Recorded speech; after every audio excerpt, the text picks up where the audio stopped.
Hola, buenas tardes. Y primero que todo, pues agradecerle a Andrés pues que me haya invitado aquí a las jornadas, a la ventana alternativa y a todos los que colaboran con ella, pues mi más sincera felicitación, y a todos vosotros también, pues gracias por haber venido. Espero que la charla os resulte interesante.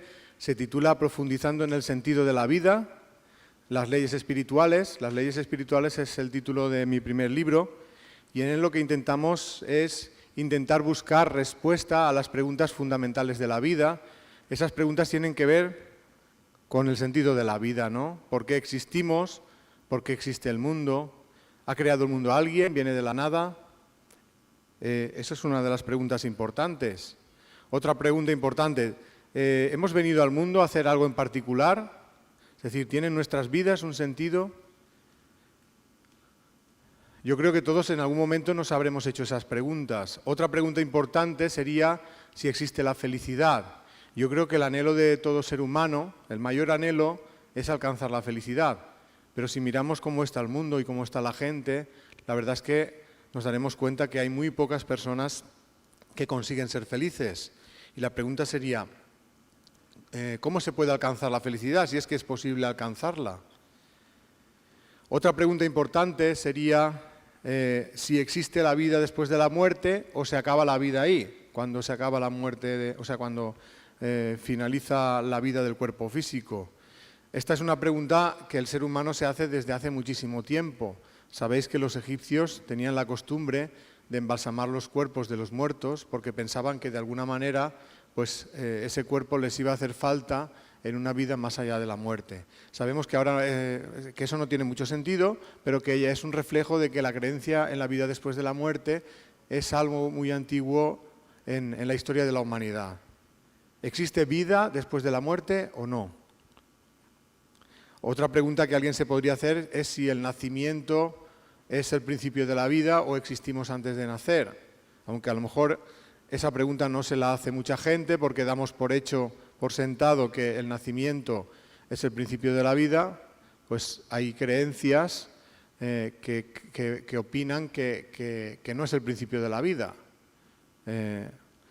Si el nacimiento fuera el principio de la vida, inevitablemente llegaríamos a la conclusión pues, de que la vida es muy injusta, porque si comparamos, por ejemplo, esas dos situaciones que veis ahí en la diapositiva, un niño que nace en medio de una guerra o en un país donde se pasa hambre, donde hay miseria, o en una familia que no lo va a tratar bien, solo por el hecho de nacer en ese lugar del mundo y en esas condiciones, pues su vida va a ser una vida de mucho sufrimiento. Por otro lado, en otro lugar del mundo nace un niño en una familia que lo va a atender bien, que lo va a querer, en un lugar del mundo donde no hay guerras, donde económicamente se está bien, y solo por el hecho de nacer en ese lugar, pues su vida va a ser mucho mejor que la del primer niño. Y si este fuera el principio de la vida, llegaríamos a la conclusión de que la vida es injusta, porque parece que favorece al segundo niño si lo comparamos con el primero. Otra pregunta que tal vez nos haya surgido, ¿por qué existe la maldad en el mundo? Sabemos que todos los días pasan cosas atroces en la humanidad, en la sociedad, desde guerras, genocidios, asesinatos, violaciones. Mucha gente sufre por la maldad del ser humano. Muchas personas argumentan que no creen en Dios precisamente basándose en la teoría de que si existiera un Dios, pues, y este fuera infinitamente poderoso y bondadoso, intervendría de alguna manera para arreglar los males del mundo. Y si no lo hace, pues llegan a la conclusión de que no existe. Pero uno se puede seguir preguntando ¿por qué pasa esto? ¿Y por qué parece que no haya ningún ser superior que evite el mal del mundo?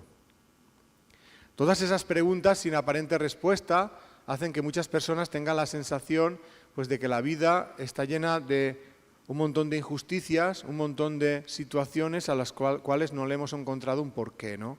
Sin embargo, para mí sí que existen respuestas a todas esas preguntas y estas han venido sobre todo a raíz de conocer las experiencias personales, experiencias de otra gente y también experiencias que he podido vivir yo en primera persona. A mí me gustaría que analizáramos algunas experiencias que a mí personalmente me han servido para encontrar respuestas. Por ejemplo, las experiencias de las personas que han estado en estado de muerte clínica y que han sido reanimadas. Algunas de ellas cuentan una vivencia que tuvieron durante un periodo en el que su cuerpo estaba muerto. Resulta que esa experiencia es muy parecida de unas personas a otras. A esto se le llaman experiencias cercanas a la muerte. La ciencia hoy en día también se está dedicando a estudiar estos casos y ha llegado a una serie de conclusiones pues, que a mí me gustaría que compartiéramos, porque creo que nos van a ayudar a responder todas esas preguntas. También hablaremos de las experiencias de las personas moribundas, porque en el trance final de la vida también hay personas que están viviendo unas experiencias que parecen extraordinarias, pero que en realidad son bastante semejantes en todos los seres humanos. También hablaremos de las experiencias de personas que afirman recordar vidas pasadas y el de aquellas que afirman haber contactado con seres que ya han fallecido. Y lo haremos, como digo, desde el punto de vista de investigaciones de científicos. Científicos que no se han conformado con una explicación rápida y fácil, como decir que son alucinaciones, sino que han profundizado en estas experiencias y las han estudiado como si estuvieran estudiando pues, alguna enfermedad. Vamos a empezar hablando de las experiencias cercanas a la muerte. ¿Qué es una experiencia cercana a la muerte? Como he dicho antes, una experiencia que han vivido personas que han estado en muerte clínica. La muerte clínica es un estado en que se te ha parado el corazón, has dejado de respirar y tu cerebro ha dejado de funcionar. Diréis, ¿y esto no es la muerte? Por supuesto, en la mayoría de casos es la muerte, pero gracias a las técnicas que existen hoy en día, algunas personas han conseguido ser reanimadas, por ejemplo, con el uso de desfibriladores, cuando han tenido un ataque al corazón, y han continuado con su vida. Pues algunas de esas personas, en ese tiempo donde su cuerpo estaba muerto, han experimentado unas vivencias que son bastante parecidas de unos a otros. A esto se le llama experiencia cercana a la muerte. La experiencia cercana a la muerte tiene una serie de etapas, vamos a describir más o menos cuáles son esas etapas. La experiencia cercana a la muerte empieza con la separación del cuerpo, es decir, la persona siente que se separa de su cuerpo, como si se saliera de él, y fuera del cuerpo sigue conservando su conciencia intacta, es decir, sigue sintiendo, sigue pensando y también percibiendo todo lo que ocurre a su alrededor. La diferencia es que ya no lo hace a través de los sentidos físicos, lo hace a través de algo que no se conoce muy bien, pero no es a través de los sentidos físicos, porque de hecho cualquier sensación ligada al cuerpo, al salir fuera de él, dejan de sentirla. Se sienten como en estado de ingravidez. Una vez fuera del cuerpo, experimentan una especie de viaje a toda velocidad, al final del cual acaban llegando a un lugar que describen como un lugar de mucha paz, de mucha tranquilidad, de mucha luz, en el cual se sienten maravillosamente y del cual no se querrían ir. Y en ese lugar tan maravilloso suelen tener un encuentro o bien con seres queridos que ya han fallecido o con seres que ellos describen o reconocen como sus guías. Y en ese encuentro se les dice que todavía no ha llegado su hora y que se tienen que volver al cuerpo. Y es entonces cuando súbitamente vuelven hacia atrás y se vuelven a meter dentro del cuerpo. Y es entonces cuando recuperan las constantes vitales y continúan viviendo. Pero a partir de entonces su vida ha cambiado para siempre.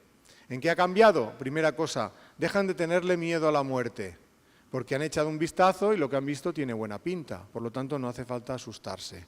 Segundo cambio importante, experimentan un cambio de valores. Generalmente las personas estamos muy preocupadas por los aspectos materiales de la vida. Por ejemplo, pues trabajar para ganar dinero, pagar la hipoteca, las facturas, eso es muy normal. Hay gente que quiere ser rica, hay gente que quiere ser famosa, ser sexy para ligar más, todo el mundo machacándose en los gimnasios para tener tableta de chocolate, ese tipo de cosas. Pero estas personas que han tenido esta experiencia se dan cuenta que la mayoría de esas cosas no son importantes, sobre todo lo de la tableta de chocolate se dan cuenta que no es nada importante. Y perciben que lo más importante de la vida es vivir de acuerdo con sus sentimientos. Por eso a partir de entonces empiezan a valorar más sus sentimientos y las relaciones personales. Fijaros hasta qué punto estas experiencias eran habituales, que hubo investigadores que empezaron a estudiarlas. Quizá el pionero en el estudio de experiencias cercanas a la muerte es el doctor Raymond Moody, psiquiatra y filósofo que en los años 70 del siglo XX empezó a publicar artículos de investigación y libros a nivel divulgativo sobre experiencias cercanas a la muerte. Yo os recomiendo sus dos libros, Vida después de la vida y Reflexiones sobre la vida después de la vida. Aquí aparecen testimonios de personas que han tenido experiencias cercanas a la muerte. Melvin Morse es un médico, un pediatra, que trabajaba en un hospital infantil atendiendo las urgencias pediátricas y tuvo la oportunidad de vivir situaciones de niños que entraban clínicamente muertos y que consiguieron ser reanimados. Resulta que estos niños contaban las mismas experiencias que los adultos. La salida del cuerpo, que van a un lugar maravilloso, donde se encuentran a veces con el abuelito o la abuelita que ya había fallecido y que les dice pues, que no se pueden quedar allí porque los papás se van a poner muy tristes y que tiene que volver con ellos. Con las palabras de un niño, la misma experiencia que los adultos. Esto lo ha contado él también en sus artículos científicos y en sus libros. Uno de ellos se titula Más cerca de la luz, lo que le revelan las experiencias próximas a la muerte de los niños. Pim van Blommel es otro cardiólogo holandés que ha publicado muchos artículos sobre experiencias cercanas a la muerte. Tiene también un libro titulado Consciencia más allá de la vida. Peter Fenwick y Sam Parnia también son médicos que dirigen el estudio AWARE, un estudio internacional para saber qué le pasa a la conciencia en estado de muerte clínica. También han publicado muchos artículos y algunos libros, por ejemplo, La verdad en la luz, lo ha publicado Peter Fenwick, o ¿Qué pasa cuando nos morimos?, el doctor Sam Parnia. Aquí tenéis más autores, algunos los conoceréis, por ejemplo, el doctor José Miguel Gaona, lo conoceréis porque es psiquiatra, participa mucho en Cuarto Milenio y tiene un libro titulado Al otro lado del túnel. Hay más autores, no vamos a repasarlos todos, pero que sepáis que todos ellos están llegando más o menos a las mismas conclusiones. La primera de ellas es que la experiencia cercana a la muerte no es ninguna alucinación, sino que es una experiencia real, que lo que nos está diciendo es que la conciencia sobrevive a la muerte del cuerpo físico. Y esa sería la segunda de las conclusiones importantes. Hablemos ahora de las experiencias de personas moribundas, porque en el trance final de la vida también hay personas que dicen que ven y conversan con seres queridos que ya han fallecido. Esto es algo también bastante habitual. De hecho, cuando una persona está moribunda en un hospital, el personal sanitario se acerca a la familia y le dice: prepararos que vuestro familiar va a empezar a alucinar. Mi pregunta es, ¿todo el mundo se ha puesto de acuerdo en alucinar lo mismo? ¿Que ven a seres queridos que ya han fallecido? Qué casualidad, ¿no? Y esto es independiente de la creencia que uno tenga. Le pasa a ateos, agnósticos, cristianos, musulmanes, judíos, budistas, gente joven, gente mayor, en cualquier parte del mundo. Para mí esa coincidencia en las experiencias simplemente está reflejando que se trata de algo real, que si nos tomáramos la molestia de estudiar y conocer, nos daría muchas pistas sobre qué es lo que pasa cuando nos morimos y qué es lo que viene después. Afortunadamente hay investigadores que sí que se han tomado esa molestia, como la doctora Elizabeth Kubler-Ross, que la conoceréis seguro, psiquiatra que pues, convivía en su trabajo con enfermos terminales y estos le iban contando pues, todas sus experiencias. Esto le ha llevado pues, a escribir muchos artículos y algunos libros, por ejemplo, La muerte, un amanecer, o Sobre la muerte y los moribundos. Son libros que recomiendo pues, para personas que han tenido una pérdida de un ser querido hace poquito, porque la verdad es que dan mucho consuelo y esperanza. También Peter Fenwick ha escrito algunos artículos sobre estas experiencias y algunos libros. Uno de ellos se titula El arte de morir. También hay personas que afirman recordar vidas pasadas. Algunos de estos recuerdos son espontáneos, sobre todo en niños de corta edad, mientras que otros se pueden obtener a través de hipnosis regresiva. Ian Stevenson fue un profesor de la Universidad de Virginia que estudió casos de niños que recordaban vidas anteriores. Lo que él intentaba era ver si podía documentar esos recuerdos. Es decir, los niños, generalmente niños pequeños, 3, 4 años, espontáneamente, sin que nadie les indujera a hablar de ello, pues decían que habían vivido una vida anterior y daban detalles de esa vida. Lo que intentó Ian Stevenson es comprobar si realmente pues, eso había ocurrido en la vida de alguien que había fallecido antes de que esos niños nacieran. Si comprobaba que realmente esto había ocurrido, pues lo consideraba un recuerdo real. Pues en este trabajo de documentación consigue una base de datos con más de 2.500 casos en los que se comprueba pues, que efectivamente pues, eso había ocurrido así. Esto lo ha explicado en diferentes libros y artículos. Uno de ellos se titula 20 casos que hacen pensar en la reencarnación. Ha continuado el trabajo de Ian Stevenson, el doctor Jim Tucker, ha escrito un libro titulado Vida antes de la vida, sobre niños que recuerdan vidas anteriores, y también ha escrito varios artículos de investigación. Si os interesa este tema, os recomiendo que entréis en YouTube y pongáis como palabras clave de búsqueda reencarnación y Ian Stevenson o Jim Tucker, porque eso os llevará a ver varios documentales donde se cuentan casos reales muy impactantes de esos niños. También hay personas que han recordado otras vidas a través de hipnosis regresiva. Aquí tenéis diferentes autores que han reportado testimonios de recuerdos de otras vidas a través de hipnosis. Por ejemplo, el libro Vida antes de la vida, de Helen Wambach, Vidas pasadas, del doctor Peter Fenwick, que ha escrito con su mujer Elizabeth, Muchas vidas, muchos maestros, de Brian Weiss, o La respuesta está en el alma, del doctor Juan José López, que es un médico de Cartagena que también es especialista en terapia regresiva. También hay un libro titulado La vida entre vidas, del doctor Michael Newton. En este caso, los testimonios que aparecen en este libro hacen referencia a personas que recuerdan, tienen recuerdos de una vida anterior al nacimiento, de esta vida, pero que sucede en una etapa en la que no se está ligado a un cuerpo físico. Sería, digamos, el recuerdo anterior al nacimiento. Y lo que esas personas recuerdan de esa etapa es que están en otro plano de la existencia preparando la vida actual. Por ejemplo, decidiendo cosas como qué pruebas van a enfrentar en la vida y con quién van a vivir esas pruebas. Por ejemplo, se decide la configuración de las familias, quiénes van a ser los padres, los hijos, los hermanos, todo con el propósito de ayudarse mutuamente en la vida actual. También hay personas que afirman haber contactado con seres que ya han fallecido. El contacto más habitual suele ser con seres queridos fallecidos recientemente, que bien a través de sueños vívidos o apariciones a pie de cama, en ese estado de duerme-vela, que no estamos ni despiertos ni durmiendo, pues parece ser que es un momento de bastante sensibilidad. Entonces, cuando los que han fallecido contactan con los que se han quedado en este lado, sobre todo para hacerles saber que ellos están bien, que siguen vivos, que no tenemos que sufrir por ellos, que lo que tenemos que intentar es continuar con nuestra vida y ser lo más felices posible, hasta el momento en el que nos volvamos a reencontrar, que será cuando nosotros pasemos al otro lado. Hay personas que tienen este tipo de experiencias, pero no limitadas a cuando se muere un ser querido, sino que es un contacto más habitual.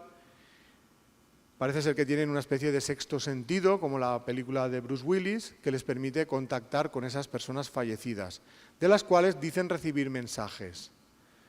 Y aunque puede ser que haya personas que se estén inventando ese tipo de experiencias o se estén sugestionando contactos que no son reales, yo creo que hay casos que merece la pena estudiar porque tienen pinta de que pueden ser reales. Pues a eso se han dedicado la doctora Julie Beischel y el doctor Gary Schwartz, profesores de la Universidad de Arizona.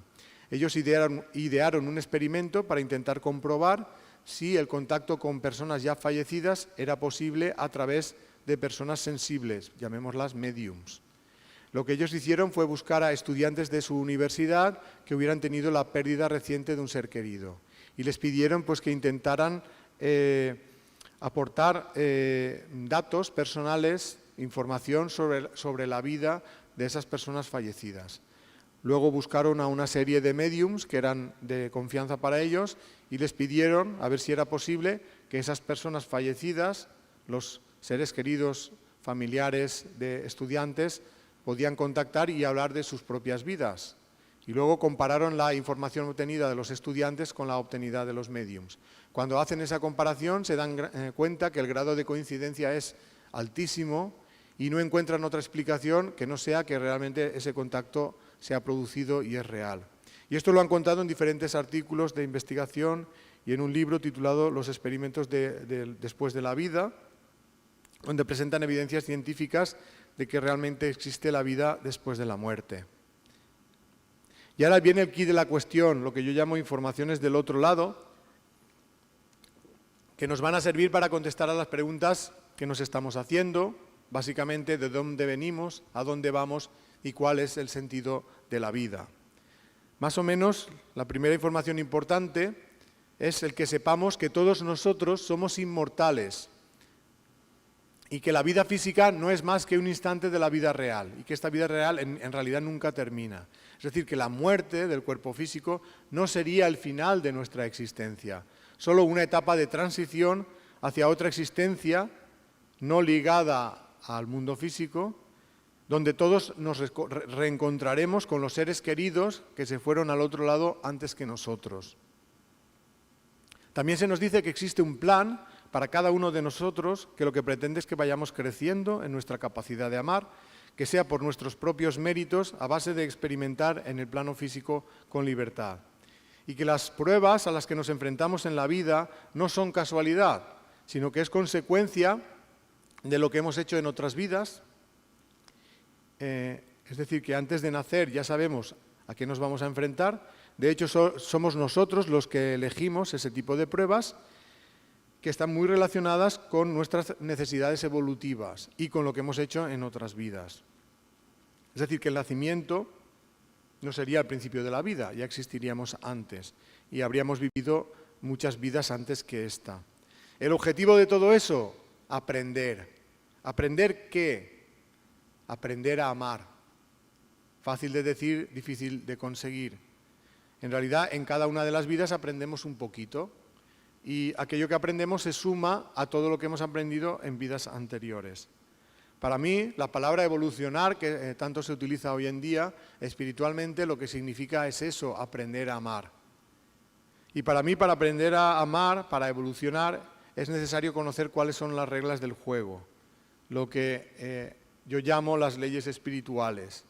Para mí esas leyes son básicamente 4, la ley de la evolución, la ley del libre albedrío, la ley de la justicia espiritual y la ley del amor.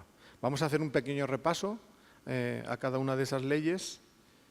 Sobre todo haremos más hincapié en la última, que es la más importante. La ley de la evolución dice básicamente que el destino de todos nosotros es evolucionar de forma indefinida con el objetivo de que poco a poco nos vayamos haciendo más perfectos, más amorosos y eso nos permita ser más felices. Y una cosa importante es que sepamos que la evolución depende de la voluntad y el esfuerzo de uno mismo. Es decir, que no estamos obligados a evolucionar, solo evolucionaremos si queremos y si ponemos nuestro empeño en ello. Desde el punto de vista de la ley de la evolución, todos somos creados iguales, como un principio espiritual primario, ignorante de todo, pero con la potencialidad de aprenderlo todo. Sería como una especie de semilla espiritual. Esa semilla espiritual, a raíz de ir ligándose a las formas de vida del mundo material, poco a poco irá evolucionando. Primero, ligándose a las formas más primitivas de la vida, pasará por ligarse al mundo mineral. Todavía no existe vida biológica, pero ya existen energías. Es una etapa muy primitiva de la evolución. Luego a las formas de vida del mundo vegetal, luego a las del mundo animal, y cuando ese principio espiritual se haya desarrollado lo suficiente como para tomar conciencia de su propia existencia y ya tenga capacidad para decidir por sí mismo, es cuando comenzará la fase humana de la evolución. Por encima de la fase humana hay más etapas, no vamos a entrar en ellas, pero básicamente todo ese proceso pretende que ese principio espiritual se vaya convirtiendo poco a poco en un ser con conciencia propia, un espíritu con conciencia propia, capacidad de decisión, libre albedrío y que sea lo más amoroso posible. Por tanto, desde este punto de vista, el nacimiento del cuerpo físico no sería el principio de la vida. Antes de nacer ya existiríamos. Lo que ocurre a partir del momento de la fecundación es que un espíritu se liga a un cuerpo físico para vivir una vida en este plano físico que se acabará cuando ese cuerpo se estropee definitivamente. Cuando ese momento llegue, que puede tardar más o menos tiempo, el espíritu se desliga de él y regresa a la vida en el plano espiritual, donde seguirá viviendo. Una de las cosas primeras que hará es repasar todo lo que ha hecho en la vida física para tomar conciencia de sus aciertos y sus errores.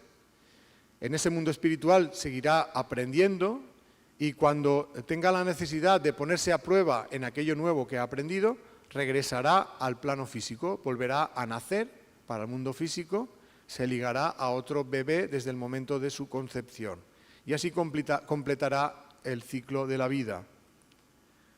Todo eso lo vivirá innumerables veces hasta que llegue un momento en que sea suficientemente perfecto para no necesitar encarnar en el mundo físico para evolucionar. Es decir, que hay un momento en que sí que finaliza el ciclo de encarnaciones. Esto no sería el final de la vida del espíritu, seguiría viviendo, pero en planos más sutiles de la existencia. Pero hasta que ese momento llegue, a todos los que estamos en este mundo nos quedan muchísimas encarnaciones. Esto lo digo porque hay personas que cuando empiezan a creer en la reencarnación, les he escuchado decir, no, esta ya es mi última vida, yo ya no voy a volver a encarnar más. Yo cuando escucho eso suelo pensar, eso son tus ganas. ¿Por qué decimos, no quiero vivir más? Porque la vida física a veces nos resulta tan agotadora, tan llena de sufrimientos, estamos cansados de sufrir y desearíamos no venir más para no sufrir más. Pero en realidad no deberíamos ver la vida de esta manera, no como una circunstancia de sufrimiento, sino como una oportunidad de aprendizaje. Necesitamos venir al mundo para aprender. Y todo aquello que aprendemos en este mundo nos servirá para evolucionar y ser más felices.